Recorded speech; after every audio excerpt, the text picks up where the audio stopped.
Bienvenido, Daniel. Gracias por estar con nosotros. Un aplauso, por favor.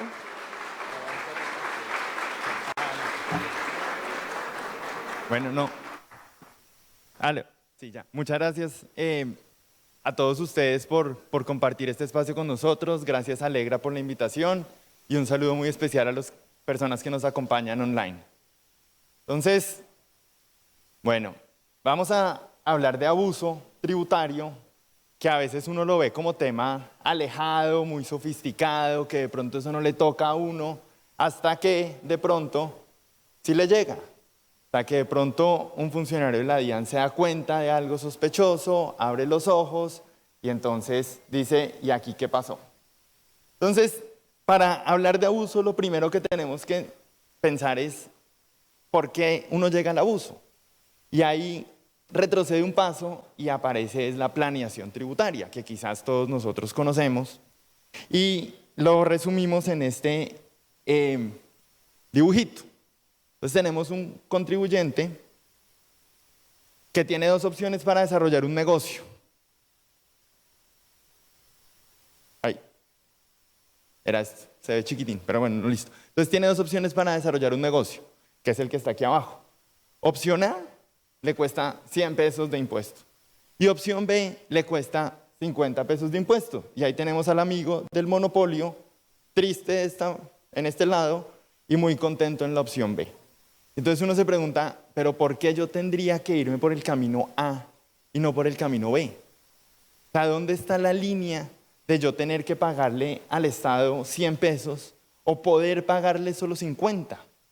Y eso, pues cuando uno le hacen la pregunta, uno diría, no, pues pague 50, obviamente. Pero no siempre uno puede decir pague 50, a veces va a tocar pagar 100. Y aquí en esta charla pues vamos a tratar de mirar cuál es esa línea delgada y cuáles son los criterios que nos toca a todos tener en cuenta cuando nuestros clientes nos preguntan, yo quiero desarrollar ese negocio, pero solo quiero pagar 50. Entonces, ¿el Estado qué ha hecho? Lo primero son medidas unilaterales. Medidas donde el Estado mismo dice, venga, hay algunos escenarios donde claramente yo no quiero que la gente haga ciertas conductas y creo mecanismos para incentivar otras o desincentivar ciertas conductas. La primera de esas puede ser el tema de los intereses presuntos o la regla de subcapitalización. ¿Por qué? Tenemos en el dibujito una compañía, una SAS, como cualquier compañía colombiana, que tiene 100 pesos de utilidad después de impuestos. Y los va a distribuir al contribuyente, al accionista. Y entonces, si entrega un dividendo, hoy en día con la regla esta de la ley 2277 de distribución de dividendos, pues la persona tiene que sentarse a hacer el cálculo, el descuento del 19% y demás. Y más o menos a esa persona de los 100 pesos le toca pagar 19 pesos de retención en la fuente de la DIAN, asumiendo que esos dividendos ya pagaron impuestos.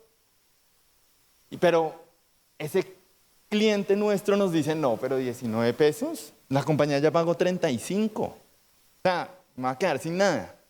¿Y qué es alternativa natural que uno podría pensar? No, pues entonces no distribuya el dividendo, préstele la plata. Préstele la plata. Y entonces hace un crédito, cuyo impuesto en ese entonces es cero, ahí no pasó nada. Ahora, queda la cuenta por cobrar, por pagar, eso después algún día eso es un enredo, pero en ese instante uno es capaz de entregarle los 100 pesitos al contribuyente y que se vaya y se los gaste feliz. Pero ¿qué pasa? El Estado dice, claro, esto es un incentivo natural para que hagan créditos y no distribuyan dividendos. Entonces, ¿qué crean? Mecanismo de intereses presuntos. ¿Sí? Mecanismo de intereses presuntos y dicen, ojo, yo, si quiere hacerlo perfecto, pero yo Estado asumo que entonces usted tiene que reconocer un interés, porque eso no va a ser gratis. Entonces es un desincentivo a saltarse la regla de los dividendos. Una regla unilateral, ahí no estamos haciendo, digamos, nada con nadie. Simplemente el Estado ya sabía que hay gente viva que puede llegar a esta conclusión y crea una regla. Pero ese no es el único caso. Pueden haber otros casos, un poco más arriesgados. Entonces la misma compañía tiene los mismos 100 pesos después de impuestos. Decimos, no, pero es que una cuenta por cobrar, por pagar, el interés presunto, yo no me quiero enredar. Entonces, ¿qué podemos hacer? No, ¿sabe qué? Que la SAS le pague el colegio, que la SAS pague las comidas, que la SAS pague las salidas. Y ya, la plata, ¿de quién se benefició de esa plata? Pues el contribuyente, el accionista que está allá arriba. ¿Y quién se hizo los gastos? Pues la compañía colombiana. No hay distribución de dividendos, no pasa nada. La persona no tiene ingreso y sacamos la plática por ese lado. Esa práctica, digamos que la conoce el Estado y la conocíamos todos nosotros desde hace varios años. Esto no es nuevo. Y realmente lo que pasa aquí es que, pues para las AS ese gasto claramente no era deducible, porque no tiene relación de causalidad, ni necesidad, ni proporcionalidad, ni nada. Eso no necesitábamos una regla especial que lo dijera. Incluso con las reglas viejas también uno podría llegar a la misma conclusión de que quien se beneficiaba de esos pagos era el accionista. Y entonces estaba teniendo un ingreso. Porque uno se puede enriquecer porque le dan plata, pero también porque alguien asume un pasivo. O sea, el enriquecimiento va en dos vías. Y si esa persona debía el colegio de los hijos y sale la compañía y se lo paga, pues ahí lo que está pasando es que el accionista se está enriqueciendo. Pero digamos que como en las reglas generales a veces entre líneas se puede leer diferentes cosas, la ley 2277 creó una norma que expuso esto claramente, dice, no deducible para la compañía y ojo, ingreso gravable para el contribuyente, para el accionista. Medida unilateral. Entonces, ¿qué más podía pasar? Tenemos una SAS en Colombia y ahora un accionista extranjero. Por eso la banderita en Colombia y la línea que divide Colombia al exterior. Entonces, lo mismo. La SAS dice, voy a distribuir mis 100 pesitos. Y la retención por los dividendos al exterior, 20%. Entonces, a esa persona le quitan 20 pesos. ¿Qué otra alternativa existía? ¿O existe, quizás? No, que esa persona me preste un servicio. Entonces, el contribuyente me va a prestar un servicio. Ahora, todos sabemos que ese servicio no es real. Eso no hay sustancia, no hay ningún servicio, no hay ningún entregable. Simplemente me entrega un servicio, entre comillas. ¿Y qué pasa? Entonces, tenemos en la SAS, y ahí está, digamos que la depuración. Ingresos de 200, costos de 46. Qué pena ese número así enredado, pero es simplemente para que diera una utilidad de 100. Gasto 0, utilidad 154, impuestos 54. Y entonces distribuye 100 pesos. Por ese lado del dividendo se queda el Estado con 20. Por este lado del gasto, un servicio general desde el exterior, no tiene retención en la fuente. Si no existiera ninguna otra medida de limitación que ocurriría, ingresos 200, costos 46, gastos 154, utilidad 0, impuesto 0, encabeza la compañía. Y como no tiene retención en la fuente, nuestra amiga se lleva toda la plata. ¿Qué medida hay para proteger esto? En el estatuto. ¿Alguien? ¿Nadie? Bueno, la deducibilidad de los pagos al exterior. Entonces, como no tiene retención en la fuente, es un servicio general, la deducibilidad está limitada al 15% de la renta líquida, con lo cual el Estado, sabiendo que la gente es viva, dice, yo no le voy a reconocer gastos de 154. Y entonces, la SAS termina pagando un impuesto. ¿Qué otra cosa podría existir? Tenemos una compañía en el exterior que va a distribuir 100 pesos de dividendo del exterior a Colombia. O sea, ya no de aquí a allá, sino de allá hacia acá. ¿Qué ocurre normalmente? Si uno le distribuye un dividendo al exterior, yo no sé si estoy de acuerdo o no estoy de acuerdo, pero el formulario liquida dos impuestos. Un primer impuesto al 35% y después el saldo a la tarifa de la persona natural. Eso suma más o menos 48. Entonces, de los 100 pesitos que vienen del exterior, 48 se van directo para la DIAN. Y entonces uno le dice, ¿y qué hacemos? Y lo que toda la gente pensaba antes era, pues cree otra compañía en Panamá. Y entonces el dividendo no llega a Colombia, se queda metido en una compañía en el exterior. Y en ese caso, pues no se paga nada, 0. ¿Qué medidas se inventaron para esto en Colombia? Las entidades controladas del exterior. Y dicen, no, ojo, esto de pronto es transparente. Póngala si quiere y gástese los honorarios y los fees de tener una compañía en Panamá. Pero el dividendo para efectos fiscales pasa transparente y le llega a la persona. Termina pagando el mismo impuesto. Entonces vamos viendo cómo Uno puede ser muy creativo y va hacia adelante y le va siguiendo la pita a los clientes para que paguen el menor impuesto posible, pero el Estado por su lado también va diciendo no, no, no, tampoco. Y va poniendo unos límites. Y llega la siguiente pregunta y es, ¿será que esas medidas así súper detalladas, específicas, son suficientes? ¿O hay veces la creatividad de todos nosotros va más allá y el Estado va como un paso atrás? Y entonces los asesores van siempre, digamos que un paso adelante, ganándole al Estado, que obviamente es más lento. Entonces, acá aparece un caso que quizás varios de ustedes pues se habrán encontrado durante su vida profesional. Tenemos un contribuyente, una persona que tiene una casa y se la quiere vender a un comprador. El comprador le va a pagar 200 pesos por la casa, ¿sí? Caso básico. Y esa persona ha tenido el inmueble por menos de 2 años. El costo, digamos el predial, porque él la compró muy barata, es de 100 pesos. Tendría un ingreso de 200, pero pues como tiene el costo de 100, la utilidad son 100 pesos. Ese es el escenario. Si esa persona vende esa casa en esas circunstancias, puede pagar hasta 39 pesitos de impuesto, ¿no? Porque pues como es menos de 2 años, no es ganancia ocasional ni nada. Y este caso les llega a cualquiera de ustedes. ¿A alguien se le ocurre uno qué podría hacer? La persona dice, no, pero de mis 100 pesos, ¿cómo le va a entregar 40 al Estado? Yo tengo que comprar otra casa. ¿A alguien se le ocurre uno qué pudiera hacer? Bueno, hay unas normas de que si uno deja la plata y la usa en una FC para comprar, pero al margen de eso, ¿a alguien se le ocurre alguna alternativa?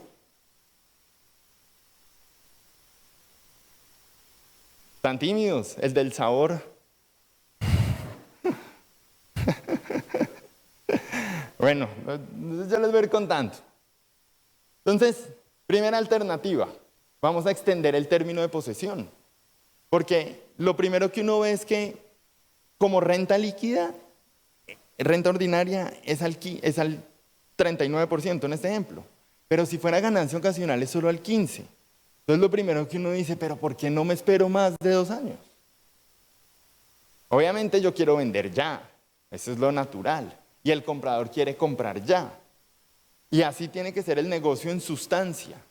Pero en el papel, ¿será que aguanta que yo venda dentro de 2 años? Y normalmente no aguanta, porque pues, la palabra no vale suficiente para que ella le entregue las llaves de la casa y él le diga, yo te pago en 2 años. O te doy la plata hoy y después pues no firman la escritura. Entonces, sí hay confianza, pero no suficiente. Incluso si son hermanos, de pronto hay menos. Entonces, ¿qué ocurre?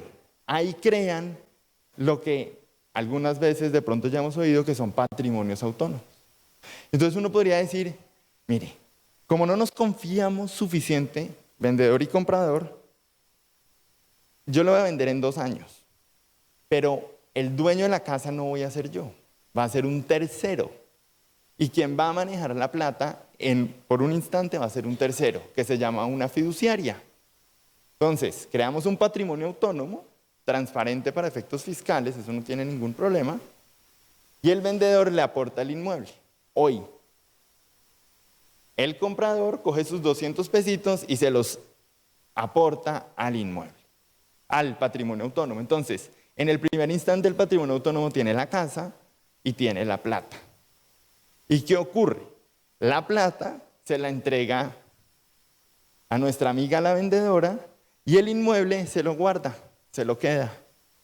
Le da quizás un comodato o en el acuerdo del patrimonio autónomo dice que el comprador puede utilizar el inmueble y dentro de 2 años o en tiempo que falte para llegar a 2 años firman la escritura. En los inmuebles el ingreso se realiza con la firma de la escritura. Y como lo tiene un tercero, pues hoy no pasa nada y cuando se firma la escritura es que la persona genera la utilidad. ¿Cuánto paga? 15. Y entonces uno dice, buenísimo. Pues obviamente montar un patrimonio autónomo cuesta una plata y demás, pero entre 39 pesitos que se llevaba la DIAN y ahora 15 de pronto hay plata suficiente para los asesores, para la fiduciaria y para guardarse ahí unos centavos. Esa es una primera alternativa y uno dice, ve, qué bueno. ¿Qué otra alternativa podría existir? La del reajuste. Porque los inmuebles, uno paga el impuesto con base en el costo histórico, cuánto pagó, pero también tiene la alternativa de utilizar el avalúo o el autoavalúo.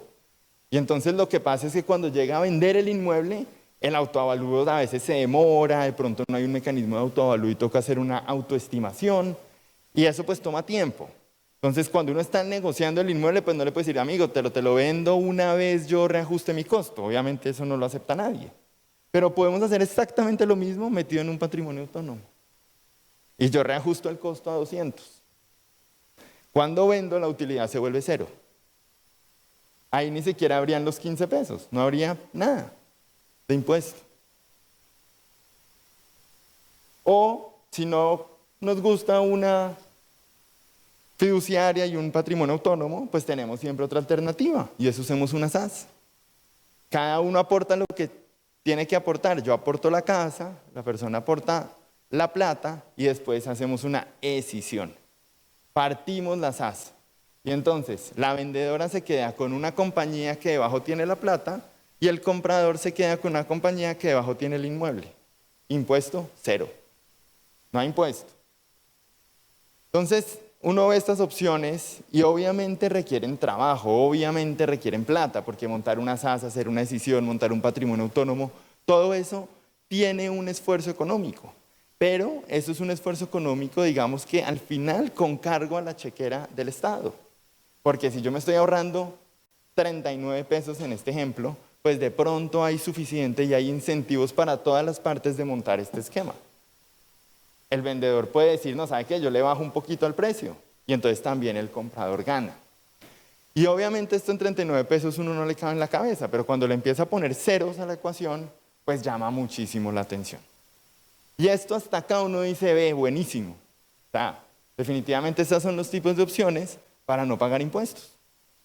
Y como no hay una regla específica en el estatuto, de pronto en la decisión con la caja, pero como no hay una regla que dice que esto no se puede hacer, uno dice, pues de pronto sí se puede hacer. Y entonces tiene que empezar a mirar hacia afuera para entender esto sí se puede hacer o no se puede hacer. Y aquí yo les traigo un caso de Estados Unidos de 1935, hace casi 90 años, donde este tipo de discusiones ya se estaban dando. O sea, eso nos muestra un poquito qué tan lejos estamos en Colombia, pero que allá llegamos seguro. Y este es un caso que se llama Gregory versus Helbering y cómo funciona. ¿Cuáles son los supuestos? Tenemos una señora, Mrs. Gregory, que era accionista de una compañía que se llama United Mortgage Corp. Y esa United iba a vender una subsidiaria que se llama Monitor Securities. Se la iba a vender a un tercero, algo parecido a lo que estábamos hablando ahorita con el ejemplo de la casa. Entonces le va a vender la compañía, el 100%, y se va a ganar una platica. Y entonces se sienta, hace su estructura, habla con sus asesores, con su contador, y dice, mira, hay 3 opciones. ¿Cuáles son esas opciones? La primera, pues véndale. Usted quería vender, véndale. Entonces le vende, ¿cierto? Pero la plata queda metida en United y toca sacar la plata. ¿Y uno cómo saca plata normalmente de una compañía? Ya lo habíamos hablado al principio. ¿Cómo? Dividendos. Distribuye la platica y la señora se queda con lo que quería, que era la plata. ¿Cuánto pagaba de impuestos al IRS, que es como la DIAN? $30,000. $30,000 de hace 90 años. Eso era un platal. Primera opción. Segunda opción. No, ¿sabe qué? Primero, distribuyas el dividendo en especie. Entonces, United tiene una distribución en especie de las acciones de Monitor. Y entonces, ahora, ¿quién era la accionista directa de Monitor? La señora Gregory, ¿cierto? Porque ella vía un dividendo recibió las acciones. Y ella, ¿qué quería? Vender. Entonces vende al tercero. Y en este escenario, haciendo esa, digamos, pirueta de primero distribuir un dividendo y después vender, bajaba el impuesto a $20,000. Entonces uno dice, bueno, pues ya hay un ahorro importante. Pero la señora Gregory no estaba contenta. Le parecía que $20,000 era demasiado. Y entonces se puso más creativa. ¿Qué hizo? Y esto ya lo hablamos hace un segundo con las SAS. Partió la compañía. Entonces United, que tenía otros activos, se llevó, es una decisión, y creó una compañía que se llama Averill. Esta compañía ahora se volvió la única accionista de Monitor Securities. Entonces, paso número 1, se cinde. ¿Cómo queda la estructura? Gregory, accionista de Averill, Averill, accionista de Monitor. Básico. Averill se liquidó. Y entonces a la señora Gregory le entregaron las acciones de Monitor vía liquidación. Y como las reglas son diferentes en todo, como se le entregaron las acciones vía liquidación, el impuesto al final fue solo, ven aquí acá, creo que había un error, esos son $10,000 no $20,000. Y ahí sí le gustó. Ahí dijo, no, $10,000 sí pago. 30,000 no, 20,000 tampoco, pero 10,000 sí. Y entonces hicieron toda esa estructura, ya recibió las acciones de Monitor y las vendió. Pagó impuestos de $10,000. Tan de malas que la auditaron. O sea, lo que no queremos ninguno de nosotros, le llegó la DIAN a esta señora. Y la señora dijo, bueno, pero pues ¿y qué? ¿Qué pasó?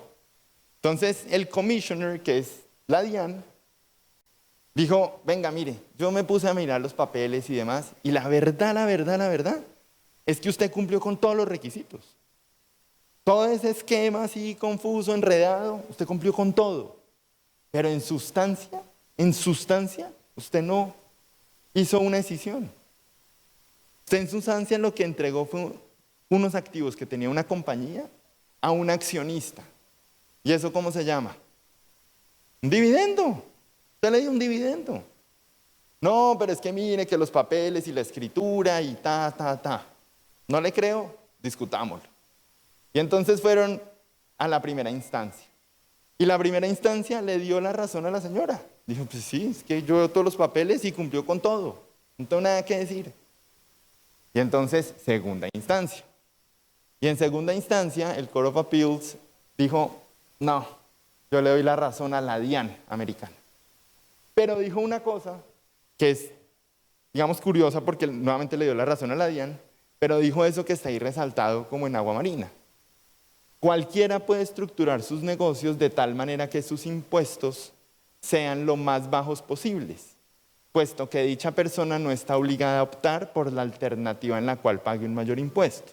Eso es contradictorio, porque dijo eso, pero la condenó. ¿Sí? Entonces, como que uno no entiende, pero al menos se lleva el mensaje, bueno, pero hay cierta libertad de hacer cosas. Tampoco es como que todos tengamos que pagar, por decirlo así. Y lo llevaron a la Corte Suprema de Estados Unidos, es como el Consejo de Estado, y definitivamente la señora perdió. Miren que aquí la regla no decía nada de sustancia, no decía nada de nada. La regla decía, si usted cumple con los requisitos A, B, C, tiene una decisión. Si usted cumple con estos requisitos, liquida una compañía. Ella hizo al pie de la letra. Si uno abre el estatuto y lee todos los checklists y los cumple, eso fue lo que hizo la señora. Y aún así perdió. Y entonces ahí uno ya empieza a trazar un poco la línea y dice, pucha, ¿dónde sí, dónde no? Y entonces, ¿qué es lo que pasa? Que la reorganización, esa decisión que hizo y todos esos pasos enredados, se puede hacer, pero tiene que tener un propósito de negocio. Tiene que tener algo de sustancia. No puede ser que no tenga nada. Y en este esquema enredado que veíamos, todo esto se hizo solo con un propósito que era vender. Y por eso perdió. Entonces, ese es, digamos que los antecedentes del exterior, donde uno dice, bueno, los traigo a Colombia y ya me empiezo a hacer una idea de qué sí se puede y qué no se puede hacer. Y entonces esa primera pregunta que veíamos, que es un cliente nuestro diciéndonos si yo cómo hago ese negocio, pero no quiero pagar 100 pesos, entonces la respuesta debería ser, claro, puedes pagar 50. Eso es válido, siempre y cuando haya una razón de negocio de tomar esta alternativa. Si la única razón es yo no quiero pagar impuestos, ahí tenemos una banderita roja. No significa que no se pueda hacer, simplemente hay una banderita roja donde toca decir, bueno, y aquí entonces cómo es la vuelta para saber si vamos a estar como Gregory o vamos a estar más tranquilos. Y entonces, ahora aterrizamos todo esto al caso colombiano, un poco más local. ¿Qué tenemos en antecedentes? Entonces, lo primero es un decreto 2053 del 74. No era el 35 como el caso de Estados Unidos, pero igual el 74 es viejísimo. ¿Qué pasa? En ese decreto se estableció una presunción que decía que hay simulación cuando los impuestos son sustancialmente bajitos en una operación. Entonces acá uno tiene que extraer varias cosas. Lo primero, simulación, ¿cómo así? ¿A qué se refieren con simulación? Simulación, como su nombre lo indica, es que yo hago una cosa, pero está simulada. Yo realmente quería hacer otra cosa. Yo quería distribuir un dividendo, pero como no quiero pagar impuestos, entonces simulo algo diferente, como un crédito. Volviendo al ejemplo que estábamos viendo al principio. Cuando eso ocurre y el impuesto es sustancialmente bajito, se presume que hay simulación. Y cuando hay simulación, pues eso va a tener unos efectos fiscales porque obviamente no era lo que yo estaba diciendo. En sustancia era otra cosa y el impuesto es otro. Esa regla del 74 la demandaron. Y la Corte Suprema en ese entonces la declaró inexequible, la tumbó.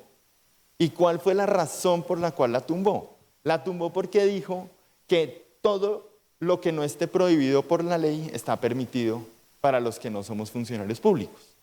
Los funcionarios públicos solo les dejan hacer lo que la ley les deja hacer. Pero a nosotros, los particulares, podemos hacer todo lo que queramos, excepto que esté prohibido. Y como no estaba prohibido ahorrar impuestos, tumbaron la norma. 74. Después, ¿qué pasó? Aparece la Corte Constitucional con la Constitución del 91, creando un montón de jurisprudencia, y aparece la sentencia C015 del 93, donde toca este tema. ¿Y qué dice? Primero, define qué cosas se pueden hacer y qué cosas no se pueden hacer. Entonces, toca el concepto de ahorro fiscal o ahorro tributario, y dice que eso es una práctica legítima. ¿Pero qué significa ahorro tributario? La verdad, la definición es un poco ambigua, y cuando uno la ve, más o menos lo que tratan de decir es que uno, por ejemplo, ¿cierto? Si no quiere pagar el impuesto al patrimonio, pues que regale la plata. Entonces, que la done a una fundación. Y eso es ahorro tributario. Claro, yo ya no tengo patrimonio, entonces, pues no pago el impuesto. O más o menos es, pues si usted no quiere pagar impuesto de renta, entonces no trabaje tanto. ¿Sí? Y entonces uno dice, pues buenísimo. Genios, genios. O sea, haber sabido. ¿Sí? Entonces, ese es el ahorro fiscal. Yo creo que ahí uno más o menos se ríe como ustedes cuando lo lee, pero bueno. Después aparece el concepto de evasión, que todos ese sí lo hemos oído. ¿Sí? De una u otra manera hemos oído el concepto de evasión. Y el concepto de evasión sí dice que es una violación a las normas jurídicas. O sea, estoy desconociendo las normas directamente, porque encubro lo que quiero hacer, porque digo que no hice una cosa y el propósito es ahorrar impuestos o diferir el pago de impuestos. Y eso está claramente prohibido.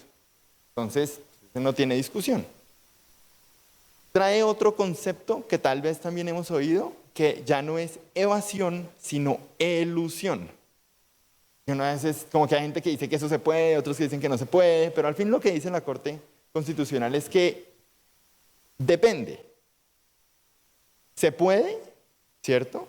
Siempre y cuando no se esté abusando de las normas jurídicas. ¿Qué significa eso? Que yo no esté haciendo simulaciones.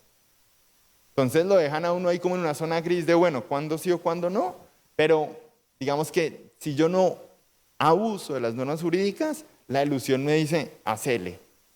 Si abuso de las normas jurídicas, la elusión me dice, ojo, estás equivocado y estás haciéndolo mal. Y al final tiene esta frase que es importante, dice que el contribuyente tiene derecho a hacer uso de las formas jurídicas para encauzar sus asuntos de la manera que le represente la menor carga fiscal. Entonces hasta ahí, perfecto, porque nos está diciendo, usted tiene derecho a hacer lo que quiera para bajar sus impuestos. Pero después aclara, ojo, esta libertad no es absoluta. Y por lo tanto, la legislación tributaria no se puede interpretar de manera literal, sino que hay que mirar la sustancia. ¿Y eso a qué nos lleva? Que lo que está diciendo es lo mismo que dijo la Corte Suprema en el caso que les conté. Porque la literalidad se cumplía. Ellos cumplían con todos los requisitos, pero no había sustancia. Entonces, la Corte Constitucional, en ese ejemplo que hablamos de Gregory, ya lo había dicho desde el 93. Aparece el concepto 51977 de la DIAN, donde dice fraude fiscal, y es un poco en la misma línea. Cuando dice, mire, usted está abusando de las leyes, eso no se lo acepto. Y me decía, bueno, pero eso está por allá lejísimos. Eso en Colombia a nadie le toca. Y no es cierto. Cada vez nos va a tocar más lidiar con estas cosas. Porque hay más información, hay más cruces y hay más necesidades fiscales. Y en gran parte, por más reformas tributarias que vengan, la plata no solo está en los bolsillos de todos nosotros, sino que está en la gente que no ha pagado los impuestos que le corresponde. Y los van a buscar. Y acá tenemos un primer caso colombianito aquí, cerquita. ¿Que cómo fue? Un concesionario. Si miran la sentencia van a encontrar el nombre. Está el concesionario y venden carros. Normal. La venta de carros tiene IVA. Y el IVA nos sirve a nosotros, las personas naturales, normalitas. ¿El IVA nos sirve para algo? Normalmente no. Normalmente no. Entonces uno lo paga y queda fregado, eso no sirve para nada. Entonces, como los que compran los carros normalmente son las personas, pues el IVA es un sobrecosto terrible. Y entonces ese concesionario con sus asesores, el contador y demás dijeron, tenemos la idea. Aquí fue. ¿Qué vamos a hacer? No vamos a vender los carros. Vamos a dar un usufructo, que es una medida legal, donde yo le entrego el uso del vehículo a la persona. Voy a hacer una promesa de compraventa futura. Y entonces cuando se termine el usufructo en 3 años, se lo vendo. Y entonces, ¿qué hicimos? Si el carrito costaba 100, yo le di un usufructo por 70, me pagaron 70. El usufructo es un derecho tangible, no tiene IVA. Y en 3 años le vendo el carro por los 30 pesos que falta. Y liquido el IVA, sí, pero sobre 30 pesos, en 3 años. Ahora, como yo no me voy a esperar, porque pues ya habíamos hablado que uno tiene palabra pero nadie le cree, entonces yo recibo a título de anticipo los 30 pesos. Entonces el concesionario el día 1 tenía sus 100 pesos en el bolsillo. El contribuyente el día 1 ya estaba manejando en su carro como si nada. Pero en papeles existía un usufructo y una promesa de compraventa futura. Y entonces ya cuando uno lo ve tan enredado como que dice ahí hay algo que a uno no le cuadra, ¿no? Entonces eso le llegó la DIAN. Y lo mismo que en Gregory lo discutieron hasta que llegó al Consejo de Estado. ¿Y qué creen que pasó? ¿Alguien? Pues perdió porque si no, no hubiera traído este caso. Obviamente perdieron, por vivos. Entonces el Consejo de Estado dijo, venga, ¿por qué tanto papel? ¿Qué era tanta vuelta que quería hacer? Usted lo que estaba haciendo era vendiéndole el carro, no friegue. Eso fue lo que hizo el día 1. Y el pobre contribuyente cuando llegó a comprar el carro le dijeron que un modelo, que lo uno, que lo otro, uno no sabe de eso. El culpable es el contribuyente. Y entonces perdió por el IVA que no facturó. Esto era 2011. Y pues imagínense lo que costó hasta el 2020 los intereses. Pero no contentos con el IVA, la DIAN, con muy buen tino, dijo, ¿y cómo es esa vuelta de los anticipos? Porque claro, como estaba la promesa, ¿se acuerdan? Para la venta futura, ya le habían dado unos anticipos. Y entonces le glosaron también el impuesto de renta. Y perdieron también. ¿Por qué? Porque no declararon los ingresos en el año que le correspondía. El Consejo de Estado dijo, obviamente eso no era un anticipo. Eso no era una caja contra una cuenta por pagar, eso era una caja contra un ingreso en el PIG. Y usted no me pagó el impuesto en el año que correspondía, me dé la sanción y nuevamente los intereses. Entonces, miren que, aunque parece muy alejado, cada vez estamos un poco más cerquita de este tipo de cosas cuando uno se pone demasiado creativo. Y para prevenir todo esto, y la verdad es que esto ocurrió, ese caso que les conté ocurrió antes de una norma que se llama la cláusula general antiabuso. Esa cláusula general antiabuso se creó con la ley 1607 del 2012. Y la verdad esa vaina no la entendía nadie. Y era muy difícil de aplicar.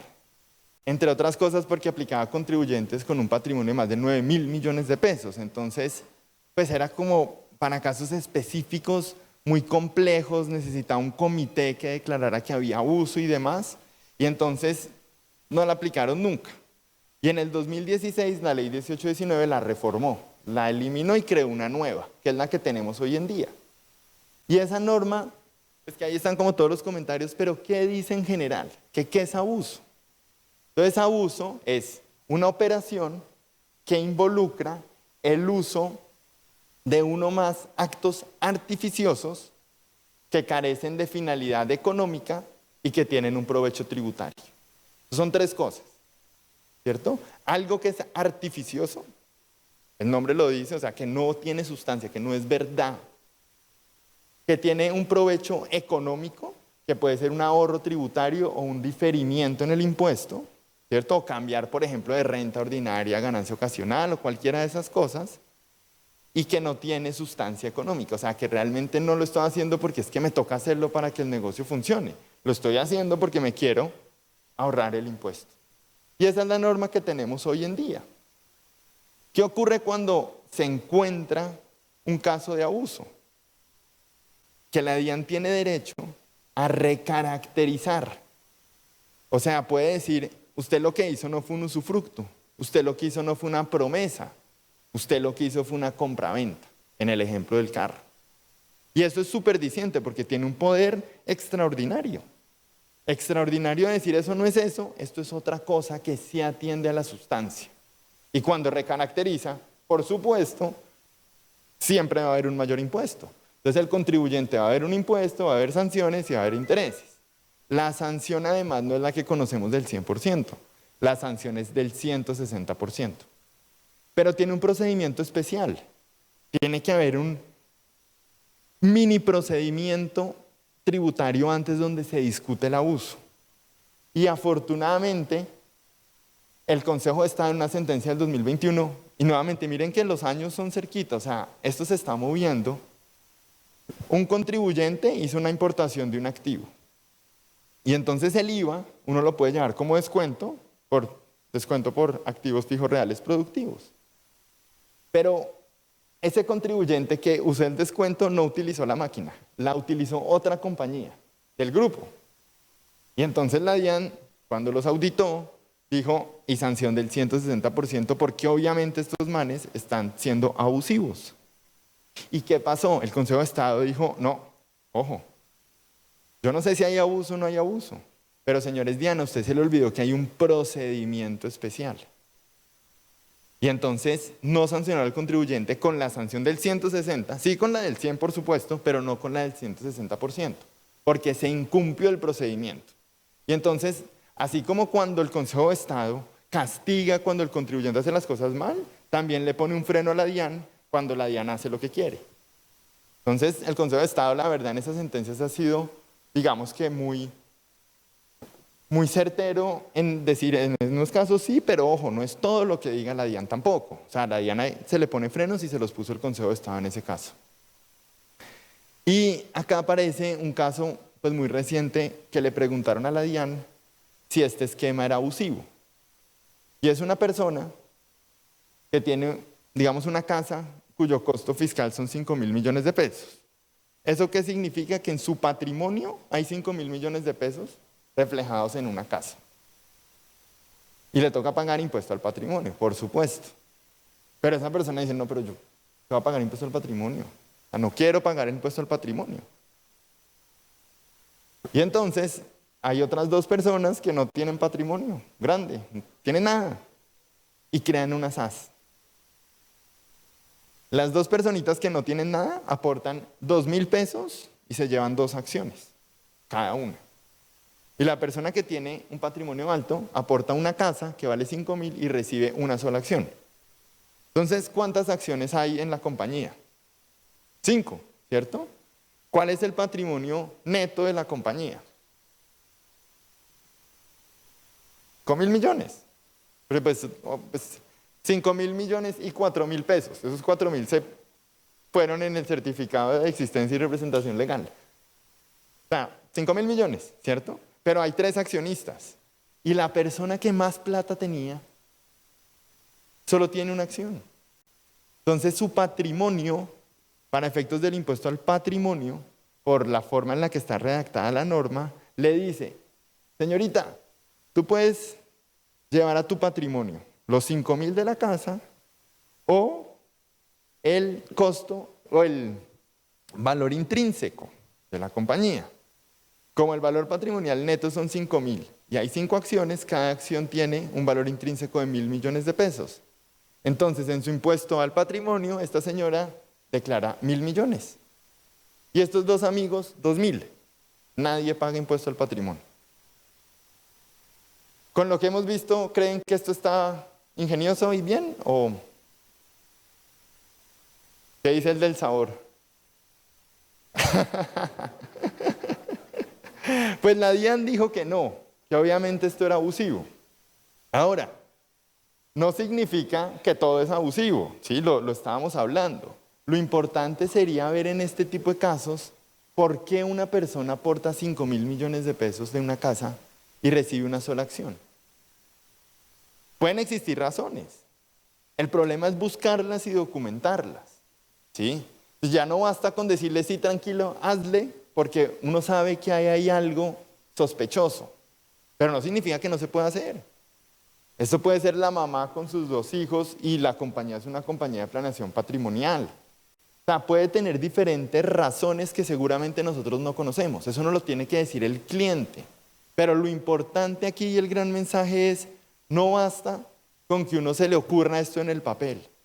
Si uno no tiene un buen speech y un buen soporte, este tipo de cosas se van a caer.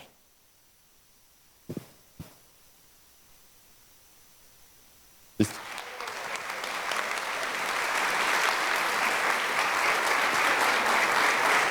¿Disfrutaste de la charla? Te invitamos a explorar más contenido sobre nuestro evento Entre Contadores en la playlist de YouTube. Además, si quieres asistir a nuestro próximo evento, regístrate hoy mismo. Encontrarás el enlace en la descripción de este video. Únete a nuestra comunidad de profesionales en WhatsApp y dale superpoderes a tu profesión contable.